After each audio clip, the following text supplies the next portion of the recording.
आंखें बंद करो, अपने मन को पूरा परमेश्वर के साथ लगाओ, परमेश्वर से बात करो, उसका धन्यवाद करो।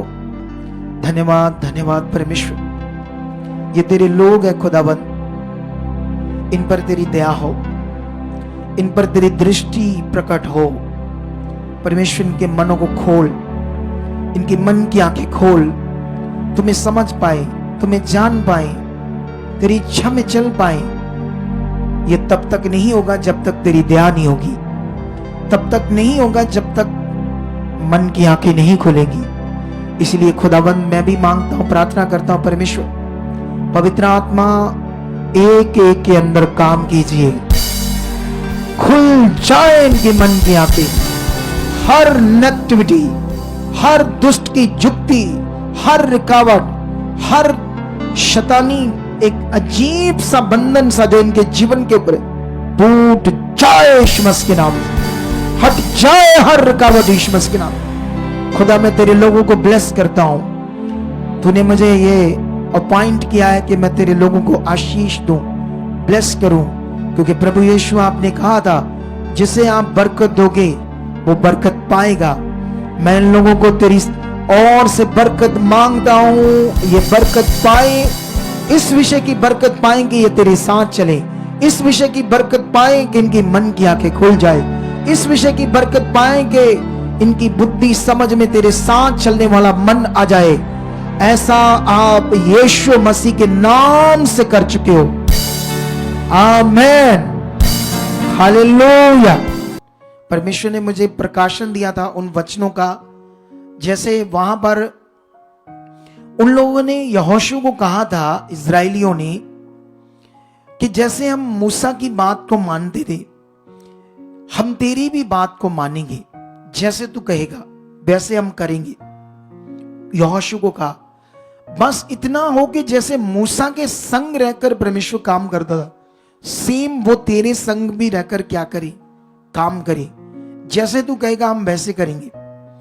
और मैंने जब उस वचन को पूरा कंप्लीट किया तो जानते हो वो लोग यहोशू का भय, ये भय शब्द जो है ओरिजिनल टेक्स्ट में हिंदी पंजाबी इंग्लिश में तो भय ही है, लेकिन ओरिजिनल टेक्स्ट में ये शब्द भय का मतलब बड़ा आत्मिक था। इसका मतलब था कि वो लोग उसका आदर करते थे भय के साथ, कि वो खुदा का दास है, उसने जो कहा है उसको आगे पीछे नहीं करना। लेकिन उसके बाद वो लोग उसका भय मानने लगे, अगुए का, यहोशू का। और जानते हो जैसे यहोशू कहता था वैसे वो करने लगे। उसके बाद बाइबल में लिखा, जर्दन नदी को जब उन्होंने पार करना था तो जर्दन नदी का पानी ऐसे सूख गया और सूख कर एक जगह ढेर हो गया, ऐसे दीवार सी बन गया। थोड़ा सा गौर फरमाओ इस बात पर। उन लोगों ने बस पैर रखे जिन्होंने यहोशू की बात को माना। यहोशू ने यह काम नहीं किया, यहोशू ने कोई पानी नहीं रखा जो मेन अगुआ था।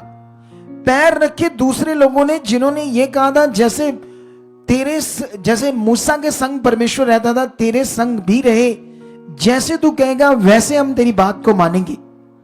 और उसने जैसे जैसे उन्हें समझाया आत्मा के द्वारा, उन्होंने वैसे वैसे किया। और बाइबल में लिखा जैसे उन्होंने नदी में पैर रखा, इतना इतना पानी में, पानी रुक गया, सूख गया।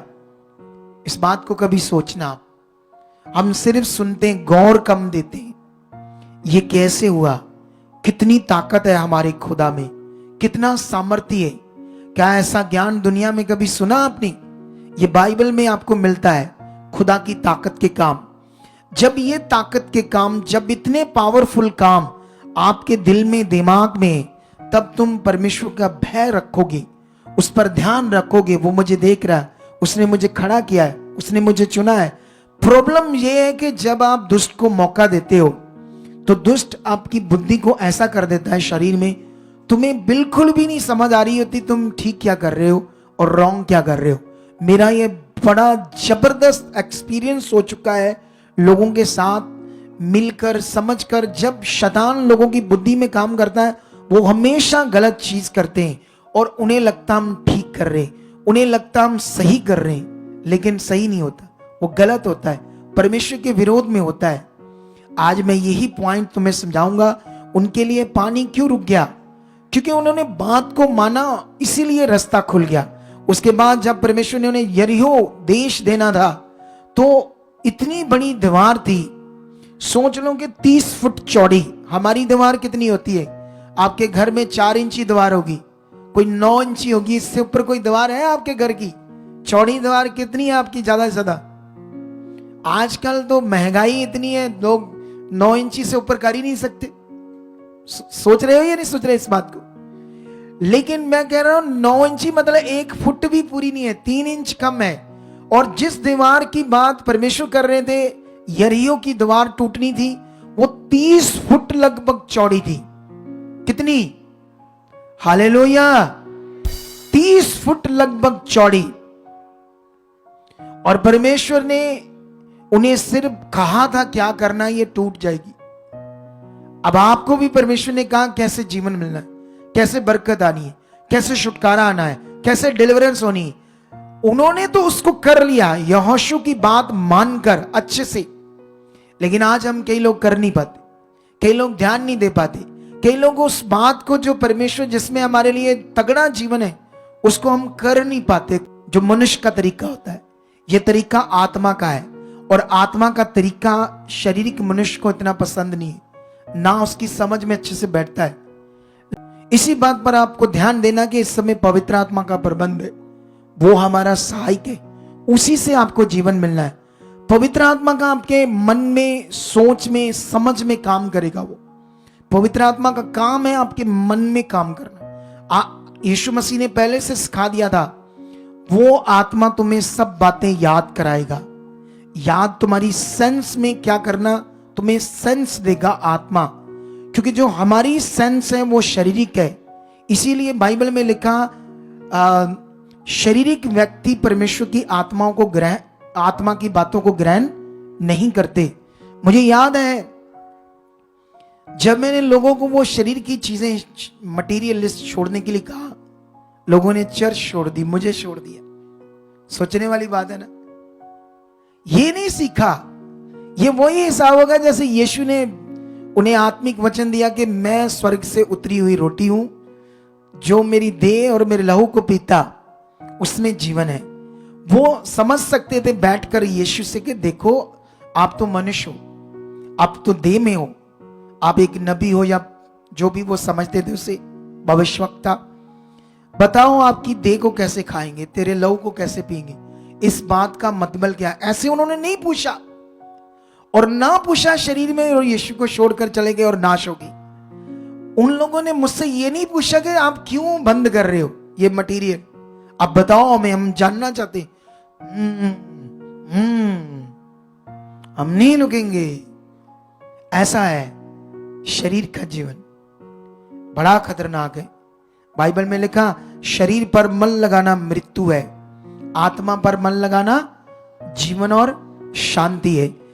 तो मैं ये सब पॉइंट के बाद तुम्हें लिखे हुए वचन से जल्दी जल्दी कुछ पॉइंट समझाना चाहता हूं, ताकि तुम इन आज के वचन की भी कुछ बातों को अपने जीवन में ऐड कर सको और आगे बढ़ सको। क्योंकि परमेश्वर हमें हर बार जो वचन देता है तो वो किस लिए देता है। सबसे पहले मैं तुम्हें आज एक बात और ध्यान दिलाना चाहता हूं, यीशु के जीवन के ऊपर एक वर्ड को लेकर तुम्हें यहां से एक डिफरेंस समझाना चाहता हूं। यहां एक पॉइंट है तुम्हारे विश्वास के लिए जो तुम्हें सीखना होगा। यह वचन मैं तुम्हें लुका से पढ़ाना चाहता हूं। लुका चैप्टर 4 वर्स 16 से शुरू करेंगे, 4 की 16 से। यहां पर कुछ ऐसा लिखा है जो तुम्हें थोड़ी देर बाद समझ आएगा। पहले आप सुनते जाओ, मैं इसको अच्छे से आपकी बुद्धि में डालने की कोशिश करूंगा आत्मा के द्वारा। सुनो, 4 की 16 में लिखा, फिर वे नासरत में आया, मतलब कौन? यीशु, जहां पाला पोसा गया था, और अपनी रीति के अनुसार सब्त के दिन आराधनालय में जाकर पढ़ने के लिए खड़ा हुआ। और 17 में लिखा, यशाया भविष्यवक्ता की पुस्तक यीशु को दी गई, और यीशु ने पुस्तक खोलकर वह जगह निकाली यहां ये लिखा था जो अब हम पढ़ेंगे। उस पुस्तक से, यशाया की पोथी से यीशु ने वो जगह निकाली जहां पर ये वचन लिखे थे जो उसने सारे लोगों के सामने आराधनालय में पढ़े। कौन से वचन? मैं पढ़ता हूं। अगर हम 18 से पढ़ते हैं तो लिखा, ये शब्द प्रभु है, पुराने नियम में यहोवा शब्द है, ठीक है। तो ऐसे पढ़ते हैं, यहोवा का आत्मा मुझ पर है, इसलिए कि यहोवा ने मुझे कंगालों को सुसमाचार सुनाने के लिए मेरा अभिषेक किया है, और मुझे इसलिए भेजा है कि मैं बंदियों को छुटकारे का और अंधों को दृष्टि पाने का सुसमाचार प्रचार करूं, और कुचले हुओं को छुड़ाऊं, और प्रभु के प्रसन्न रहने के वर्ष का प्रचार करूं। हालेलुया। आप जानते हो, जब उसने यशाया की पोथी खोली यीशु ने, तो आराधनालय में जितने भी परमेश्वर के लोग थे, जैसे आप, ये भी एक आराधनालय है, ऐसे ही एक आराधनालय था वहां। हालेलुया। हम इस भवन को आराधनालय भी कह सकते हैं, सिनेगोग, ठीक है। तो अब सीखने वाली बात है, वहां बिलीवर्स लोग, इजरायली यहूदी लोग बैठे हुए थे, ये यहोवा के वचनों को मानते थे। आप कितना मानते हो, कितना ध्यान देते हो, कितना आदर देते हो, ये अपने आप से पूछो, ये अपने आप से बात करो। आप कितने खरे हो, आप कितना भय रखते हो, आप कितना परमेश्वर की बात को आदर देते हो। क्योंकि परमेश्वर की बात को आदर देने का मतलब बेस्ट जीवन, बरकत पाना, आशीषें पाना, यह आशीषें पाने का तरीका है जो आपकी जिंदगी में होना चाहिए अच्छे से। अगर शरीर में है तो यह नहीं होगा। अभी इस बात को सीखते हम। क्या लिखा है, वो लोगों ने जब ये वचन उसने पढ़ा, और उसने आगे भी लिखा था कई कुछ, लेकिन यहां तक पढ़कर उसने, यीशु हमारे प्रभु ने उस पोथी को बंद करके वहां रख दी, इतना पढ़कर। और वो लोगों का रिएक्ट यीशु के प्रति क्या था, इसको समझते हैं इस वचन को पढ़ने के बाद, ठीक है। 20 में लिखा, तब उसने पुस्तक बंद करके सेवक के हाथ में दे दी और बैठ गया। कौन? यीशु। और आराधनालय के सब लोगों की आंखें उस पर लगी हुई थी। तब वह उससे कहने लगे, आज ही ये लेख। तब वह उनसे, मतलब यीशु कहने लगा, आज ही लेख तुम्हारे सामने पूरा हुआ है। सबने उसे सराहा, और जो कुछ अनुग्रह की बातें उसके मुंह से निकलती थी उनसे अचंभित हुए, और कहने लगे, क्या ये यूसुफ का पुत्र नहीं? उसने उनसे कहा, तुम मुझ पर यह कहावत अवश्य कहोगे कि हे वैद्य, अपने आप को अच्छा कर। जो कुछ हमने सुना कफरनहूम में भी किया गया है, उसे यहां अपने देश में भी कर। सुनो, अगर तुम ये वचन 3 जगह पर लिखा है, एक लूका, मरकस और मत्ती, अगर तुम इसकी और नॉलेज को बढ़ाना चाहते हो तो वहां पर भी तुम पढ़ोगे तो तुम्हें और भी कई बातें मेंशन हो जाएंगी इस वचन की, कि क्या मीनिंग है यहां पर खुदा के कलाम का, और यहां वचन की जो अखंडता है, वचन की जो समझ है वो क्या है। हालेलुया। तो अभी इस पर ध्यान दो। यीशु मसीह यहूदी लोगों को यह बता रहा था अपने बारे कि मैं कौन हूं और क्यों मेरा अभिषेक हुआ है, ठीक है। अभी ध्यान देना इस बात पर। लेकिन जब तुम 2 जगह पर और पढ़ोगे या यहां पर पढ़ोगे, तो उन लोगों ने क्या किया, क्योंकि इस समय ये नासरत में आया हुआ है जहां पाला पोसा गया था, और नासरत में 30 साल तक पूरी जो भी नगर है वो लोग यीशु मसीह को नबी करके या भविष्यवक्ता करके नहीं जानते थे, बिल्कुल भी। क्योंकि 30 साल तक अपने घर के घरेलू कामों में यीशु रहा, अपने पिता के कामों में, जो उसका फिजिकल पिता था यूसुफ, क्योंकि वो तो खुद खुदा है, उसका कौन पिता हो सकता है, शारीरिक रूप में ये सब बातें, ठीक है। लेकिन याद रखना, वो काम धंधा करता रहा यीशु। उन लोगों ने उससे जांचा था शारीरिक रूप में, देखा था कैसे शारीरिक रूप में, वो उनके जो विचार थे यीशु मसीह के लिए वो सारे शरीर के रूप में थे। एक भी पॉइंट यीशु के प्रति उनके अंदर कोई भी आत्मिक नहीं था। ये बात तुम्हें सिखाने का मतलब क्या है, जो हम पाना चाहते हैं कैसे मिलेगा। इजरायली यहूदी लोगों को जीवन कैसे मिलना था, यीशु जो बता रहा था। लेकिन वो लोग क्यों नहीं ले पा रहे थे? क्योंकि वो शरीर में थे। उन्हें ये समझ नहीं आ रही थी कि कैसे जो यीशु ने बताया उससे समझे। आज हम भी आ रहे हैं, हमारी टाइमिंग क्या है? अगर हमें पता है कि हम अपनी ड्यूटी पर जाते हैं, हम जॉब करते हैं, बिजनेस करते हैं, अगर वो 9 बजे शुरू होता है, कितने बजे जाते हो? टाइम से पहले जाते हो, क्योंकि वो शारीरिक चीज के लिए इतना ध्यान, इतना डर कि आगे पीछे ना हो जाए जॉब। और जीवन पाने के लिए तुम्हारा इतना लेजीपन, इतना आगे पीछे तुम्हारा सोच दिमाग, यही तुम्हें रुकावट बनाता है, यही तुम्हें आशीष नहीं दे पा रहा है। तुम्हें बदलना होगा अपने आप, अपने ध्यान को अच्छा करना होगा, इसमें प्रैक्टिकल करना होगा, इस बात को खुदा के सामने रखना होगा। जो बात हमसे पूरी नहीं होती उसको रोज रोज किसके सामने रखना पड़ेगा, तब वो पूरी होने के लिए आत्मा आपके अंदर काम करेगा। हालेलुया। और यहां पर ये लोग यीशु मसीह से जो बातें कर रहे हैं वो राइट नहीं है। उन्होंने पूछा नहीं, ये वचन जो तूने पढ़ाया है यशायाह की पोती, यीशु चाहे कुछ भी उसको जानते थे, उन्होंने ऐसे नहीं पूछा कि यीशु ये तूने पढ़ाकर ऐसे क्यों कहा कि आज ही ये वचन तुम्हारे सामने पूरा हुआ। सुनो इस बात पर, क्योंकि यीशु मसीह उनके सामने अपने आप को प्रभु प्रकट कर रहा था। उसने कहा यहोवा का आत्मा, जिस यहोवा का ये पवित्र शास्त्र तुम्हारे हाथ में, नबियों की पोथियां तुम्हारे हाथ में, उन्हें तुम हर आराधनालय में पढ़ते हो, हर शब्द के दिन पढ़ते हो और इनको ध्यान देते हो, उसी के अंदर ये जो लिखा गया है इसे समझ लो कि यहोवा का आत्मा मुझ पर है। उसने कंगालों को सुसमाचार सुनाने के लिए मेरा अभिषेक किया है। उसने मुझे इसलिए भेजा कि मैं बंदियों को छुटकारे का, अंधों को दृष्टि पाने का और सुसमाचार, प्रसन्न रहने का प्रचार करूं। सुनो, इस बात को सुसमाचार प्रचार करूं और कुचले हुओं को छुड़ाऊं और प्रभु के प्रसन्न रहने के वर्ष का प्रचार करूं। यहां तक पढ़कर यीशु मसीह ने पुस्तक बंद करके सेवक को हाथ में दे दी और कहा आज ही ये वचन क्या हुआ है? पूरा हुआ है। लेख जो लिखा गया वचन है आज तुम्हारे सामने क्या हो चुका है? पूरा हो चुका है।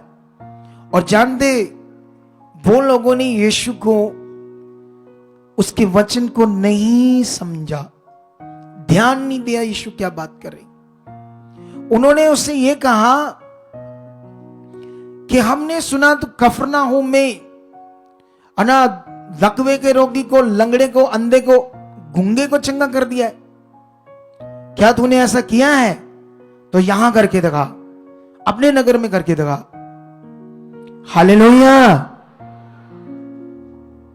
इस पर ध्यान दो। जब इसकी रचना पढ़ोगे तो यीशु मसीह ने कहा तुम मुझ पर एक कहावत को बोलोगे कि ऐ वैद अपने आप को चंगा कर। उसने ऐसे कहा, ऐ वैद अपने आप को चंगा कर, मतलब एक कहावत है कि एक वैद दूसरों को मेडिसिन देता है, जब आप बीमार होता है क्या अपने आप को चंगा कर पाता है? ऐसा एक पॉइंट, एक कहावत है। लेकिन यीशु मसीह ने उन्हें जानते क्या कहा? अगर तुम यहां और भी पढ़ोगे तो यीशु मसीह ने कहा एलिया के दिनों में जब 3.5 वर्ष तक आकाश बंद रहा, यहां तक कि सारे देश में बड़ा अकाल पड़ा, तो इज़राइल में बहुत सारी विधवाएं थी, लेकिन एलिया उनमें से किसी के पास नहीं भेजा गया, केवल सैदा के सारफत में एक विधवा के पास। उसने, यीशु मसीह ने ऐसे वचन दिया। इसको मैं समझाता हूं, आगे और भी लिखा है। और अलीशा भविष्यवक्ता के समय इज़राइल में बहुत से कोढ़ी थे, पर सीरिया वासी नमान को छोड़ उनमें से कोई शुद्ध नहीं किया गया। ये बातें सुनते ही जितने आराधनालय में थे सब क्रोध से भर गए और उठकर उसे नगर से बाहर निकाला और जिस पहाड़ पर उनका नगर बसा हुआ था उसकी चोटी पर ले गए कि उसे वहां से नीचे गिरा दे। सोचो इन बातों को, ध्यान दो। अभी मैं तुम्हें कुछ बड़ा पॉइंट समझाने की कोशिश करूंगा जो तुम्हारे मन में बैठ जाए, क्योंकि ये जो लोग थे ये बिल्कुल भी ध्यान नहीं दे रहे थे परमेश्वर की बात पर। नियम क्या है, क्या चाहता है परमेश्वर, अपनी बुद्धि, अपनी शारीरिक सोचों से कुछ भी सोच रहे थे, बोल रहे थे, तो इसलिए अकॉर्डिंग टू कानून स्पिरिचुअल यीशु वहां काम प्रकट नहीं कर सकता। तुम कितने लोग आए हो, तुम्हारे लिए परमेश्वर के लिए काम करना एक सेकंड का काम है, सबके लिए, पूरी दुनिया के लिए एक सेकंड का काम। अगर हमारे में काम नहीं हो रहा, हमारा काम नहीं हो रहा, तो उसका क्या मतलब है? उसका मतलब है हमारा जीवन अभी ध्यान देने वाला है। अभी हमें अपने अंदर से और परमेश्वर की इच्छा को पूरा करने में क्या देना पड़ेगा? ध्यान देना पड़ेगा। अगर आपके काम नहीं हो रहे तो ये मत सोचो आप यहां आ रहे हो, जा रहे हो, आ रहे हो। आप कैसे आ रहे हो, आपका ध्यान कैसा, आपका रिश्ता कैसा परमेश्वर के साथ, ये बड़ा काउंट करता है आपके जीवन में। ये बहुत काउंट करता है, इस बात पर आपने ध्यान देना है। लेकिन यहां पर ये बातें इसलिए बताई गई, यीशु ने ये दो बातों को इसलिए उनके सामने रखा कि लोग तो बहुत थे, लेकिन वो लोगों ने परमेश्वर की बात को नहीं माना। जो सारफत नगर में जो विधवा थी, वो परमेश्वर की प्यासी थी, वो प्रेयर कर रही थी, वो मांग रही थी, उसका दिल परमेश्वर के साथ अच्छा था, इसलिए इतने बड़े अकाल में परमेश्वर ने उसकी शुद्धि ली, अपना चमत्कार किया, मिरेकल किया कि ना तो उसके घर से वो क्या कहते आटा उसके घड़े से खत्म हुआ, ना उसकी कुप्पी से तेल खत्म हुआ। अलीशा के टाइम में इतने कोढ़ी थे, वो कोढ़ियों के पास वो मन नहीं था, दिल नहीं था, ध्यान नहीं था। जो एक कोढ़ी चंगा किया परमेश्वर की ताकत के द्वारा, क्योंकि जब उसने, याद रखना, नमान कोढ़ी को पता चला अलीशा भविष्यवक्ता के बारे में, यहोवा के बारे में, उसी ने उसी समय मन बनाया कि मैं जाऊंगा। और जब वो आया तो बहुत सारा धन दौलत भी लेकर आया कि मैं जिस खुदा के दास के पास जाऊंगा तो मैं खाली हाथ नहीं जाऊंगा। लिखा सोना चांदी कपड़े मोती, मतलब एक तैयारी से आया कि मुझे चिंगाई चाहिए, एक दिल बनाकर आया था।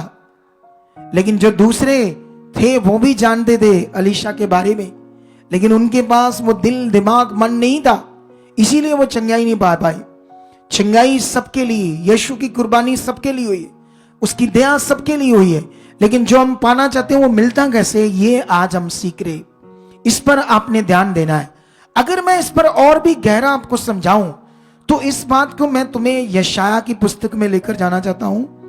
यहां पर थोड़ा सा और गहरा पॉइंट समझाने के बाद हम क्लैरिटी देंगे आपको आज, ताकि आप अपने जीवन में इस वचन को बरकत के साथ ले सको। हालेलुया। यशाया हम 61, पंजाबी में इसको अखाट काठ बोलते हैं, हिंदी में शायद 61 ऐसे बोलते हैं, कुछ हिंदी शब्द 61 करके बोलते हैं। इसको पढ़ते हैं हम 61।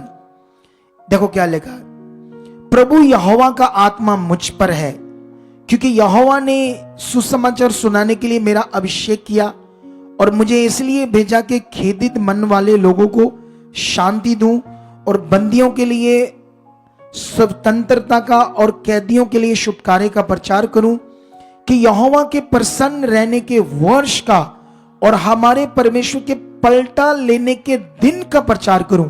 सुनो इधर, देखो इधर ध्यान दो। पहले तो यीशु से पैदा होने से 700 साल पहले दुनिया के ऊपर कौन था? यशाया भविष्यवक्ता। अभी यीशु पैदा नहीं हुआ, उससे भी 700 साल पीछे पहले ही एक मनुष्य, खुदा का बच्चा यशाया भविष्यवक्ता पृथ्वी के ऊपर था, जो यहोवा पर विश्वास करता था, और उसने पवित्र आत्मा के द्वारा यह ज्ञान को लिखा यीशु के बारे में। हालेलुया। और यीशु अपने बारे में लिखी हुई सब बातों को पवित्र शास्त्र में जानता था, क्योंकि वो खुद खुदा था, उसी ने तो लिखवाई थी, तो उसको क्यों नहीं पता होगा। लेकिन जो उसने यशाया ने लिखा था, उस समय यीशु के बारे में भी लिखा था, और ये वचन उन लोगों के लिए भी था कि परमेश्वर आपके लिए क्या क्या कर सकता है। उन लोगों को भी समझाया था परमेश्वर ने। अगर तुम आगे आगे पढ़ोगे तो और भी कई बातों में परमेश्वर उनसे वादा कर रहा है कि मैं तुम्हें हर मुसीबत में, प्रॉब्लम में कैसे डिलीवरेंस और छुटकारा दूंगा। उन लोगों को ऐसे कहा था। लेकिन याद रखना ये जो बात थी कि परमेश्वर के प्रसन्न रहने के वर्ष का और हमारे परमेश्वर के पलटा लेने का दिन का प्रचार करूं। सुनो, ये पलटा लेने दिन का जो प्रचार था, ये यीशु ने अपनी वहां जब पोथी को पढ़ा यूज नहीं किया ये वचन। बोलो, क्योंकि ये जो भविष्यवाणी अभी पेंडिंग है, ये कब पूरी होगी? जब यीशु मसीह आएगा बादलों के ऊपर, उस दिन पलटा लेने का दिन होगा। उस दिन कोई बख्शा नहीं जाएगा। ये अभी परमेश्वर के प्रसन्न रहने का प्रचार है दुनिया में। परमेश्वर किसी भी मनुष्य से बैर नहीं कर रहा, किसी भी मनुष्य को नाश नहीं कर रहा। वो चाहता है, उसकी डिजायर है कि सब मनुष्य बचाए जाए और सत्य को भली भांति जाने। और तुम्हें ये बातें क्यों समझना है कि परमेश्वर कितना महान है। अगर मैं तुम्हें इस बात को क्लैरिटी देने के बाद तुम्हारे दिल में ये होना चाहिए कि परमेश्वर की जो इच्छा है आपके लिए वो कितनी महान है। आप जानते हो, वो लोग यीशु को पहाड़ पर ले गए कि वहां से उसको गिरा दे। क्यों? क्योंकि वह शरीर में थे। उन्होंने यीशु की आत्मिक बात को नहीं समझा जो यीशु ने उनके सामने बताई। क्योंकि यीशु ने बताया ना, ये जो वचन है मेरे लिए लिखा गया था, आज तुम्हारे सामने क्या हुआ? पूरा हुआ। लेकिन उन लोगों ने जाना कि यीशु क्या कर रहा है। आज आप लोग भी यहां जानते हो, परमेश्वर हर बार संडे थर्सडे मुझे यूज करता है। अगर वो मुझे, इधर देखो ध्यान से, इधर देखो, शरीर और आत्मा क्या है। जब मैं आज प्रचार खत्म करूंगा, उसके बाद जब मैं मास प्रेयर करूंगा, उसके बाद जब मैं मास प्रेयर या ले हैंड करूंगा, उस समय यहां खड़ा होगा कौन? बोलो, कौन खड़ा होगा? परमेश्वर, जिसे दुनिया ढूंढ रही है, पत्थरों में, मिट्टी में मर रही है, जंगलों में एक टांग पर खड़ी है, शरीर को कष्ट दे रहे, वो आग में बैठे, पता नहीं क्या क्या कर रहे हैं। दुनिया उसके बारे में समझ तो नहीं है, लेकिन वो सोचते हैं ऐसा कष्ट देकर शायद हमें वो कहीं से रास्ता मिल जाए, कहीं से वो रोशनी हमारे सामने प्रकट हो जाए। ऐसा कर रहे हैं वो लोग, अपने आप को इतना दुख देकर, इतनी पीड़ा देकर, क्योंकि उनकी बुद्धि बंद है। लेकिन तुम्हारे सामने सामने मुझे बताओ, मैंने करना है या खुदा ने करना है? सोचो, अगर तुम्हारी मन की आंखें खुली, जब मैं ले हैंड करूंगा, तुम खड़े हो, तुम देख रहे हो कौन काम कर रहा है, तो समझ लेना आप आगे बढ़ रहे हो। समझ लेना परमेश्वर की इच्छा, उसकी ताकत को समझ रहे हो, उसके मन के नजदीक जा रहे हो। अगर तुम ये आत्मिक ध्यान दोगे तब खड़े रहोगे। अगर तुम शरीर में हो तो मास प्रेयर खत्म होते वो लाइनों में लग जाओगे, रोटियां खाओगे, दौड़ोगे, चलोगे, ओ ये वो ये शरीर है, इसमें तुम फंस जाओगे शैतान की जुक्ति में। मैं देख रहा हूं क्रिश्चियनिटी के अंदर, आज हमारे पास लोग आते हैं, गवाही देते हैं, कल देखते हैं उधर जाकर पता नहीं कुछ और कर रहे हैं। अजीब सा मैटर। बोलो, इसको कहते हैं शरीर। क्या कहते हैं इसको? शरीर है। वो आत्मा में भी आया ही नहीं, आत्मा भी उनके अंदर काम ही नहीं कर रहा। हालेलुया। उन्हें कभी ध्यान नहीं दिया आत्मिक चीज पर, कभी प्रैक्टिस नहीं किया आत्मा के विषय के ऊपर, कभी प्रैक्टिकल नहीं किया आत्मा की बातों पर। बस आए गए, आए बैठना जाना, इससे कुछ नहीं होने वाला। तुम्हें मैं अगर मटेरियल दे दूं, तुम लगाओ, तुम तो और डंप हो जाओगे, वो चीज नहीं कर पाओगे जो तुम्हें करने की जरूरत है। क्योंकि यहां विषय सारा मन का। ये देखो, ये जान गए थे कि यीशु क्या कर रहा है, लेकिन इन्होंने यीशु के विरोध में खड़े हो गए, क्योंकि शरीर हमेशा परमेश्वर के विरोध में। अगर आप गलातियों में पढ़ोगे तो वहां पर लिखा है शरीर आत्मा के विरोध में और आत्मा शरीर के विरोध में। मतलब शरीर के काम बिल्कुल आत्मा को पसंद नहीं, शोकित करते हैं। हम हमेशा परमेश्वर को, हॉली स्पिरिट को शोकित करते हैं, रोज शरीर की चीजें करके, अपने परिवार में झगड़ा करके, गलत वीडियोस देखकर, गलत चीजें कर कर। है परमेश्वर में धन्यवाद भी करते हैं, फिर गलत चीजें करते हैं, फिर गलत आगे पीछे होते हैं, क्योंकि शरीर हमेशा गलत होगा। जब हमारे लिए सहायक दिया गया आत्मा, उसमें प्रैक्टिकल, उसमें ध्यान देने से तुम आत्मा आ जाओगी। अगर तुमने 15 दिन, 1 महीना भी ध्यान दे दिया अच्छे से, 1 महीने के बाद देखना आप कैसे होंगे। इतना लॉन्ग टाइम नहीं लेता परमेश्वर, उसको प्रैक्टिकल करो, ध्यान दो। तो उसकी सामर्थ्य को देखकर भी अगर हम वो ना करें जो परमेश्वर ने कहा, तो फिर उनमें तो हमें बहुत फर्क रह गया। हम तो उनसे भी आगे पीछे हो गए, जो बिना चंगाई, बिना कोई चंगाइयां देखने बिना वो लोग। आप जानते ना, पतरस का विश्वास जब डाउन हुआ तो वो पानी में डूबा है या नहीं? क्यों डूबा? वो तो पतरस था, सामने यीशु खड़ा था। ये यीशु पानी पर है, ये पतरस है। 30 फुट की दूरी पे, कितनी? 30 फुट की दूरी पर यीशु के अंदर जब उसकी क्या कहते हैं, टांग के साथ हवा से पानी टकराया, उसका ध्यान जो था वो पानी पर जब गया, तो उसके दिमाग में आया, मैं कैसे चल दिया? बोलो, उसने ऐसे सोचा, मैं कैसे पानी पर चल दिया, ऐसे सोचा, डाउट आया तो वो गिरा। 1 मिनट में डाउट आया तो वो जो विश्वास से पानी के ऊपर चल रहा था, कितना ताकतवर विश्वास कि उसने जब फेथ किया तो पानी के ऊपर चल रहा था। और सोचो, जब उसका विश्वास टूटा, वो पानी के अंदर डूबने लगा। जब तुम्हारा विश्वास कई बातों से टूटता है, तुम्हारा काम प्रकट नहीं होता, इसीलिए इसे देरी लगी।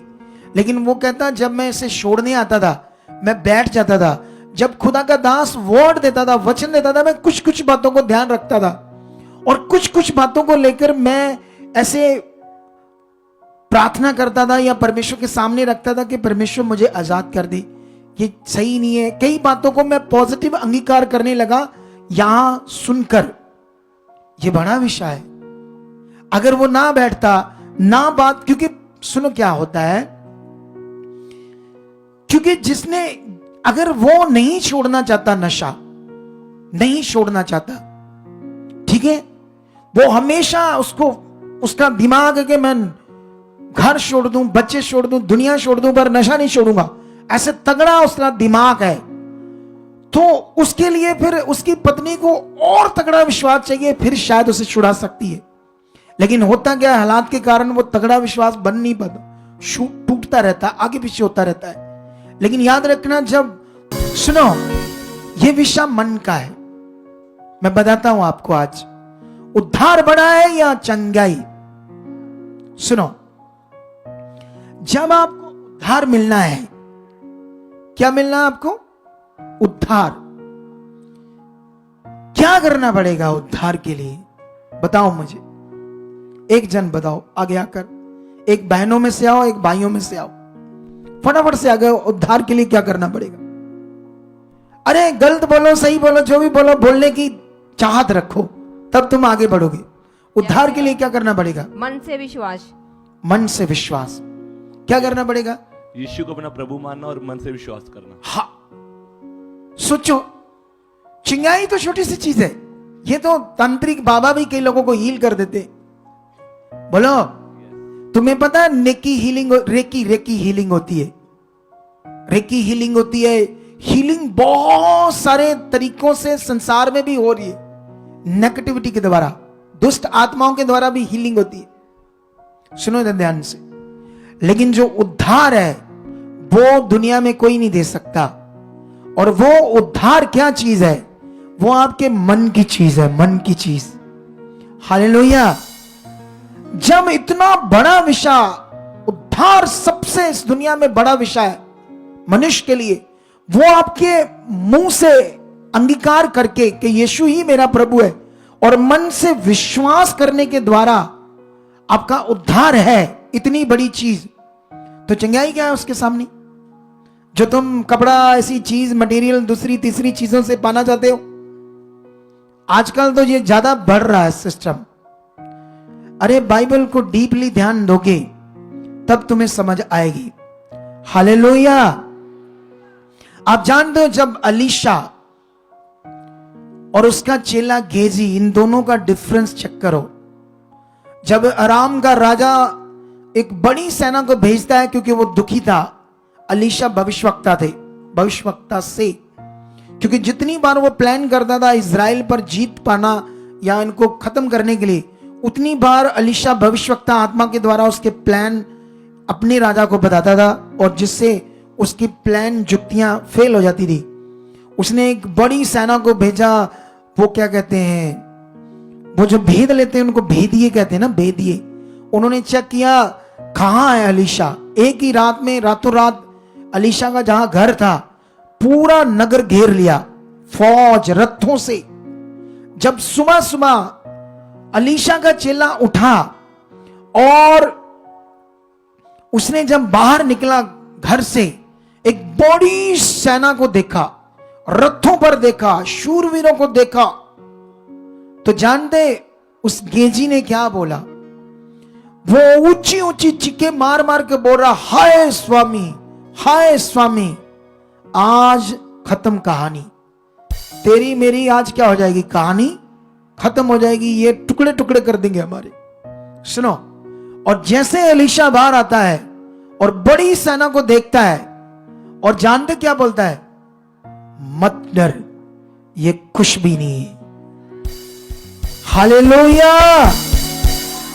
यहां गेजी शरीर में है, उसकी सोच शरीर में हालात को देखकर डरने वाली।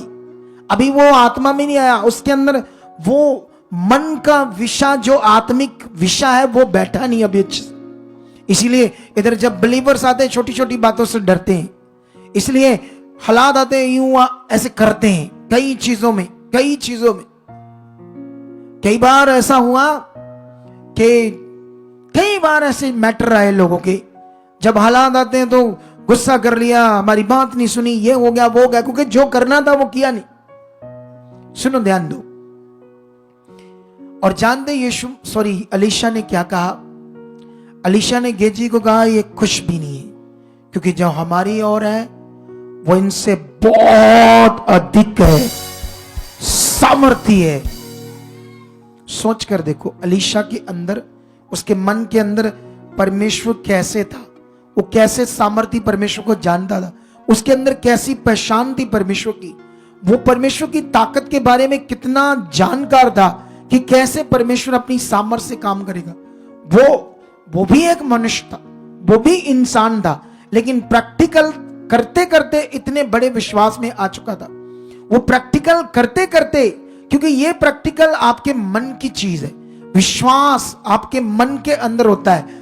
आपका चंगाई, उद्धार, डिलीवरेंस, छुटकारा, ये सब आपके मन से आना है, बाहर से कुछ नहीं आना, शरीर पर लगाने से कुछ नहीं आना।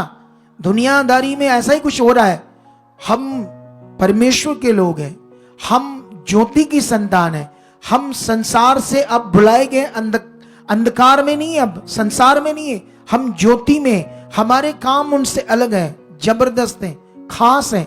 तुम जानते हो दुनिया में अभी मैं कई धर्मों के, कई बाबाओं की शिक्षा मेरे सामने कभी कभी आ जाती, वो भी हमारी कॉपी कर रहे हैं। सच्ची, वो भी अपने लोगों को पॉजिटिव अंगीकार करना सिखा रहे हैं, वो भी लोगों को विश्वास करना सिखा रहे हैं। लेकिन जानते हो, ये आपको पता है, परमेश्वर को हम पॉजिटिव एनर्जी कहते हैं और शैतान को नेगेटिव एनर्जी कहते हैं। पॉजिटिव एनर्जी वो अपने नियम के साथ काम करते हैं। ये जो ज्ञान है जो हम दे रहे हैं दुनिया में, ये परमेश्वर का है, ये परमेश्वर का राज्य है कि लोगों को परमेश्वर के साथ कैसे चलना, कैसे पॉजिटिव रहना है। सुनो, ऐसे इंस्टीट्यूट बन गए कॉलेजेस में, बड़े बड़े इंस्टीट्यूट में, बड़े बड़े प्रोग्राम्स में लोगों को पॉजिटिव रहना, कैसे चलना है, ये बातें सिखाई जाती है। लेकिन याद रखना, वो ये चीजें कर तो रहे हैं, लेकिन खुदा के बिना। तुम खुदा की चीज खुदा के साथ कर रहे हो, ये बात याद रखो। तुम खुदा के साथ कर रहे हो, उनसे भी उनके कई चीजें अच्छी हो सकती है, लेकिन जो तुम उद्धार पाए चानन में चलने वाले लोग, तुम दुनिया को हिला सकते हो, लेकिन इसके लिए तुम्हें ध्यान देना पड़ेगा। जो तुम सीख रहे उन बातों पर, ये लोग क्यों नष्ट हुए? क्यों यीशु मसीह ने पुराना नियम से पढ़ाया कि आज दिन, ये आज लेख तुम्हारे सामने पूरा हुआ? क्योंकि यीशु ने उन्हें बताया, ये जो यशायाह ने लिखा वो मेरे लिए लिखा, मैं वो हूं। लेकिन उन्होंने उसकी बात को नहीं माना। हम दुनिया को प्रचार कर रहे, यीशु कुंवारी से पैदा हुआ, और लोग उल्टा मतबल बनाकर प्रचार करते हैं इसका। हम लोगों को कहते हैं यीशु सारे जगत के पाप के लिए चढ़ा, वो कहते हैं अच्छा तुम्हारा ज्यादा चढ़ा है, हमारा भी है। वो ऐसे बातें करते दुनिया, उनको हमारी आत्मिक बात समझ नहीं आ रही, लेकिन तुम्हें समझना होगा अच्छे से। तुम्हें मैं न्यायों की पुस्तक में लेकर जाना चाहता हूं, वहां पर आपके लिए एक वचन है जो आपको समझना होगा। ये वचन है चैप्टर 6 में, ठीक है। यहां से मैं तुम्हें पढ़ाता हूं क्या लिखा, शेकी 1 से। तब इस्राएलियों ने यहोवा की दृष्टि में बुरा किया, इसलिए यहोवा ने उन्हें मिद्यानियों के वश में 7 वर्ष कर रखा। तुम्हें ना परमेश्वर के वचन को समझना होगा, परमेश्वर की महानता को, उसके प्रेम को। यह सबसे बड़ा विषय है, क्योंकि अगर तुम्हारा जो फेथ है, विश्वास है, वो तुम्हें छुड़ाएगा और उसी से तुम बांधे जाओगे बंधनों में, रुकावटों में।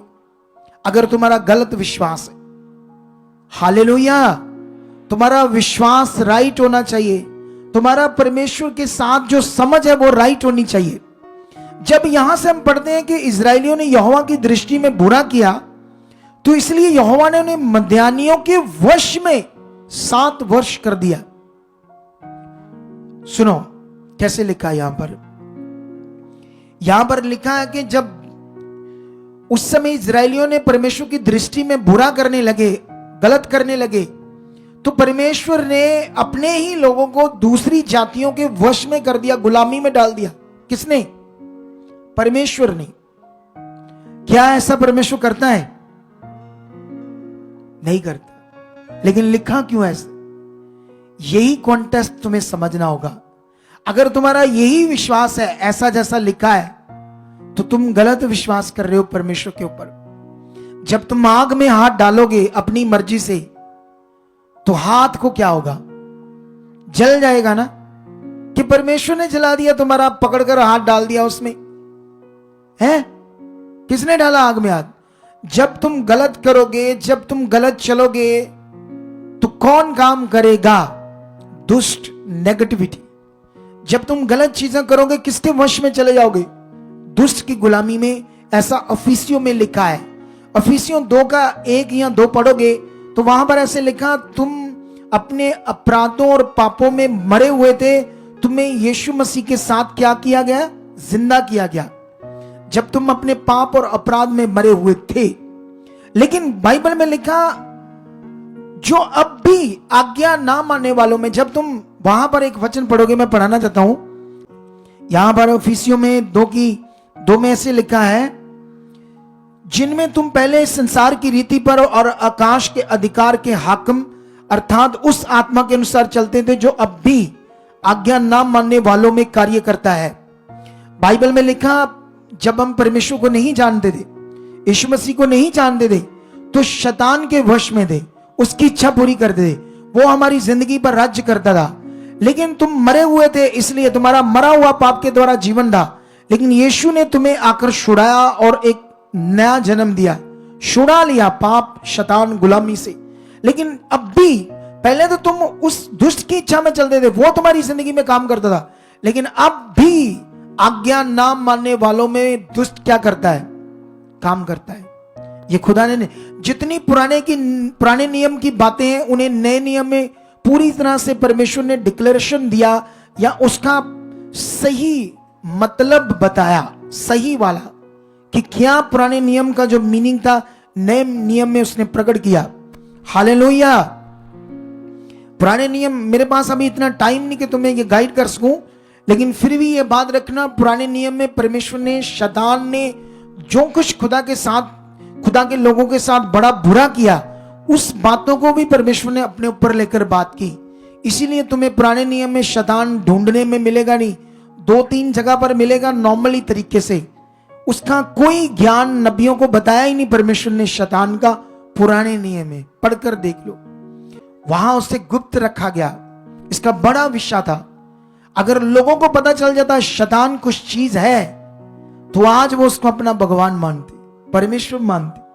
लेकिन अभी भी उसको मान रहे हो। यहां पढ़कर देखो ये क्या कर रहे हैं लोग। सुनो क्या लिखा यहां पर, पूरा करता हूं मैं। न्यायों की पुस्तक में शे की 2 में लिखा, और मिद्यानी इजरायलियों पर प्रबल हो गए। मिद्यानियों के डर के मारे इजरायलियों ने पहाड़ों के गहरे खड्डों और गुफाओं और किलों को अपने निवास बना लिया। जब जब इजरायली बीज बोते तब तक मिद्यानी और अमालेकी और पूर्वी लोग उनके विरुद्ध चढ़ाई करते, अज्जा तक छावनी डालकर भूमि की उपज नष्ट कर देते, और इजरायलियों के लिए ना तो कुछ भोजन वस्तु और ना भेड़ बकरी, ना गाय बैल और ना कोई गधा छोड़ते थे, क्योंकि वे अपने पशुओं और डेरों को लिए हुए चढ़ाई करते, और टिड्डियों के दल के समान बहुत आते थे, और उनके ऊंट भी अनगिनत होते थे, और वह देश को उजाड़ने के लिए उसमें आया करते थे। और मिद्यानियों के कारण इजरायलियों की बड़ी दुर्दशा में पड़ गए थे। तब इजरायलियों ने यहोवा की दुहाई दी। सुनो इधर देखो, जानते हो ये लोग क्या कर रहे थे? अगर रचना पढ़ोगे तो ये बाल नाम का एक देवता था, मतलब समझ लो कि शैतान। परमेश्वर के लोग उसकी मूर्ति बनाकर पूजा करने लगते थे। और ये कब ऐसे होता था? जब ये शैतान को मौका देते थे, जब ये परमेश्वर की बात को नहीं मानते थे, जैसे आज आपको समझाया जा रहा है। हालेलुया! परमेश्वर ने तुम्हारे लिए क्रॉस पर चढ़ा, अपना लहू बहाया, इतना दुख सहा, इतनी पीड़ा सही। क्यों? ये प्रेम था, जीवन देने के लिए, तुम्हें जबरदस्त जीवन देने के लिए। वो जबरदस्त जीवन है, बात दिमाग में बैठ नहीं रही कुछ लोगों के कारण, क्योंकि वो शरीर में नहीं समझ आएगी। लेकिन सुनते सुनते अगर थोड़ा सा भी ध्यान दिया तो तुम जबरदस्त रीति से आगे बढ़ सकते हो।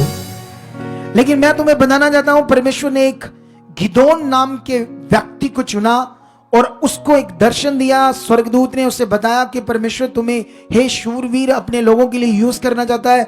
उसने ध्यान दिया, उसका मन तो अच्छा था, उसके अंदर दलेरी भी थी, परमेश्वर से प्यार भी करता था, कई बातें उसे बताई।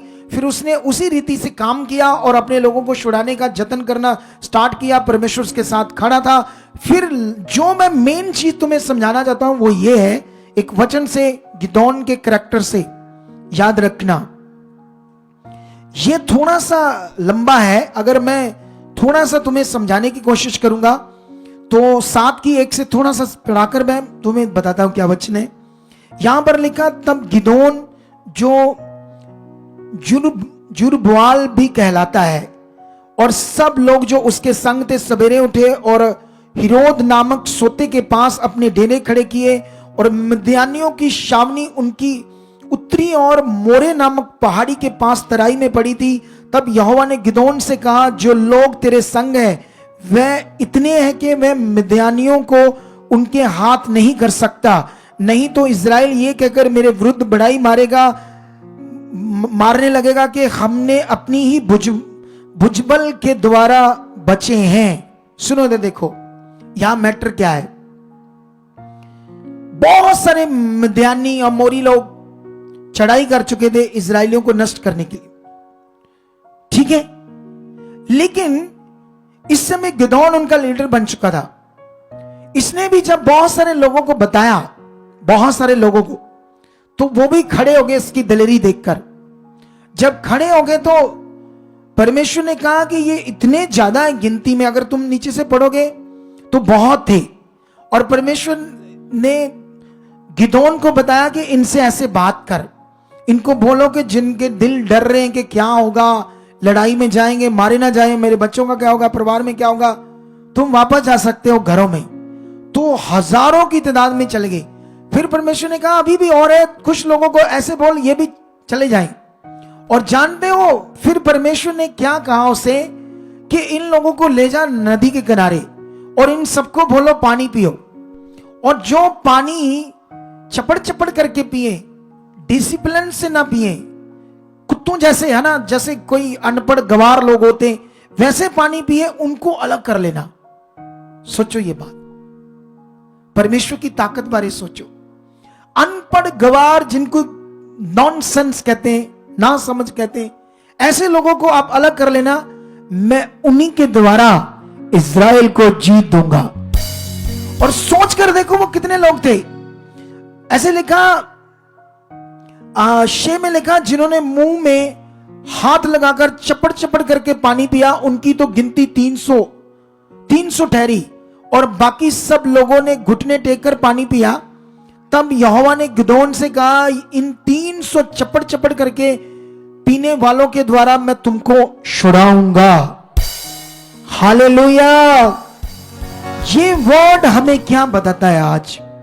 इस वचन के बाद तुम्हें क्या समझ आती है? ये बड़ी जरूरी है। सुनो ना, देखो, परमेश्वर वो है जो हमारी सोच और समझ से भी कहीं अधिक काम कर सकता है। वो है परमेश्वर। तो इसलिए तुम्हें क्या करना पड़ेगा? तुम्हें ध्यान देना पड़ेगा अपने आत्मिक जीवन पर, खुदा की इच्छा पर, कि मैं वो करूंगा जो खुदा को पसंद है, मैं वैसे चलूंगा, वैसे उसकी इच्छा करूंगा जैसे खुदा चाहता है। क्योंकि मैं जानता हूं कि हम सब कुछ चाहते हैं परमेश्वर से। जो तुम चाहते हो वो ऑलरेडी तैयार है, चिंगाई अवेलेबल है। तुम्हें चिंगाई चाहिए, आज उधर लेने लगी होगी नए लोगों की जो सुसमाचार सुनाकर आज पहली बार आए होंगे चिंगाई लेने। भाई लोगों, तुम्हारे लिए चिंगाई है, लेकिन तुम क्या सिर्फ चिंगाई लेना चाहते हो? क्योंकि तुम इतनी दूर गए, इधर उधर गए, अपना धर्म सब कुछ किया, चिंगाई नहीं मिली। अगर तुम्हें यहां से चिंगाई मिली तो क्या तुम सिर्फ चिंगाई लेने आए हो जो तुम्हें नहीं मिली? तुम्हें यहां रुको, तुम्हें वो मिल सकता है, वो अनुभव खुदा का, परमेश्वर का, जो तुमने कभी सोचा ना होगा। तुम्हारे परिवारों में वो हो सकता है अद्भुत जो तुम्हारी सोच से भी परे। लेकिन इसके लिए तुम्हें कुछ पार्ट टाइम तक परमेश्वर के पास चलना, 2 4 6 महीने लगातार इस मिनिस्ट्री में आना है। चिंगाई तो तुम्हारी आज हो जाएगी, चिंगाई तो तुम्हारी अगले हफ्ते में हो जाएगी, 2 बार 3 बार तो हर आज दूर हो जाएंगी। Don't worry. लेकिन याद रखो, अगर तुमने अद्भुत पाना है कुछ, तो फिर सीखो परमेश्वर का राज क्या है। Are you ready? बोलो, रेडी हो आप लोग? फिर आज तो फिर तैयार हो जाओ, जो खुदा आज बात कर रहा है। इस वचन को और वीरवार वाले वचन को, दोनों को आप लोगों ने क्या करना है? सुनना है, घर जाकर ध्यान से सुनना है, फिर देखना परमेश्वर आपकी जिंदगी में काम कैसे करता है। क्योंकि यहां विषय सारा मन का प्रैक्टिकल है। ये हमारे अटर्नली फेथ और मन की चीजें हैं, ये सारी जिसको तुमने ध्यान देना है। यहां कोई रीति रिवाज नहीं होता, और परमेश्वर के साथ कोई रीति रिवाज काम ही नहीं करता। रीति रिवाज है ही नहीं इस समय प्रबंध में। इस समय आत्मा का प्रबंध है, सब कुछ आत्मा के द्वारा होना है, विश्वास से होना है, आपके मन से होना है। इसीलिए अपने मन को खुदा के साथ लगाकर रखो, और जो ज्ञान तुम सीख रहे हो, क्योंकि मैंने थर्सडे को बोला था कि 10 मीटिंग्स लगातार लो, लगातार 10 मीटिंग को लगातार ध्यान पूर्वक दो। 10 मीटिंग के बाद देखना तुम्हारी जिंदगी में कुछ अलग होगा, खास होगा। तो रेडी हो जाओ। मैं आज जब प्रार्थना करूंगा तुम्हारे लिए, तो खुदा आपको बरकत देगा, डिलीवरेंस देगा, छुटकारा देगा। और आज मन बनाओ कि जो हमने सीखा उसको करने के लिए रेडी है। जितने पॉइंट हमने सीखे उस पर ध्यान देने के लिए रेडी है। तो कोई तुम लोगों ने आज अपने वचन को छोड़ना नहीं है। क्या नहीं करना है? इस वचन को जो खुदा ने तुम्हें दिया है, इसे छोड़ना नहीं है, छोड़ना नहीं है। इसे ध्यान से लेना अपनी जिंदगी में। हालेलुया।